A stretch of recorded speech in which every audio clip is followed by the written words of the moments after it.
ఇగో ఇవాళ మా సాఫీ ట్రక్క రాలేదు. మంగోలేమో నన్ను మస్తు పువ్వులు పట్టించింది. ఆగును మా అక్కను ఏడునో దొరకబట్టి వార్సేందో అడుగుతా. సాఫీ ట్రక్క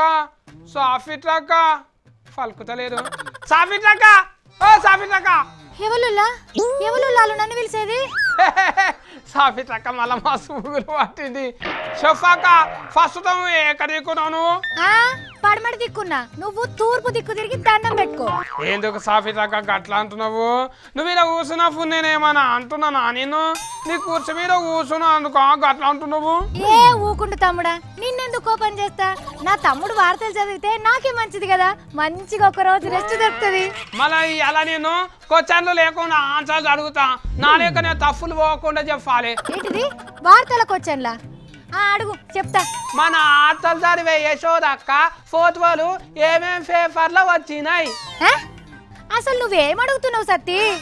మళ్ళా నన్ను పేపర్లు చూడు మనను కాదు, నువ్వు కూడా చూడాలి సాఫీ ట్రక్క.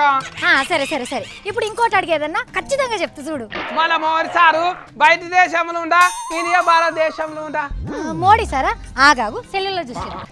సాఫీ ట్రక్క మళ్ళా మోడీ సార్ ఏడున్నాడో కూడా తెలియవా? అని ఇండియా భారతదేశంలోనే ఉన్నాడు. అబ్బా సత్తి, నేను 10వ తరగతి పరీక్షలో కూడా గింతగా నన్ను తగిలివ్వాలే. ఆదివారం నాడు అందరి ఇంట్లో ఏం కూర వండుకుంటారు? గది కూడా తెలదా? చికెన్ మటన్ వండుకుంటారు. కరెక్టే కదా? తప్పు, నువ్వు నిన్న పప్పు చారు బీరకాయ కూర వండినావు కదా. అబ్బా ఏంటి సత్తి, ఇవాళ నువ్వు అడిగిన క్వశ్చన్లకు గిట్ల దెబ్బ తింటానా నేను? ఇంకొకటి చందమామ దూరమా శంకర్పల్లి దూరమా చెప్పుకో చెప్పుకో చెప్పుకో. చందమామ దూరం, గది కూడా తెలవదా నీకు?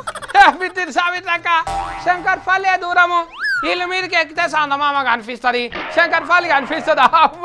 ఏంటి సత్తి, నువ్వు నన్ను ఆగం చేస్తున్నావు.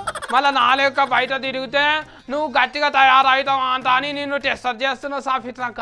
మా తమ్ముడే మా సత్తే, నీ కడుపులు తంబలు పోయ్యా. ఇగో ఇయ్యాల సంతాక నేను తెలివైన సత్య అంటాను విలువాలి. ఇప్పుడు సమదైంది మా అక్కకు.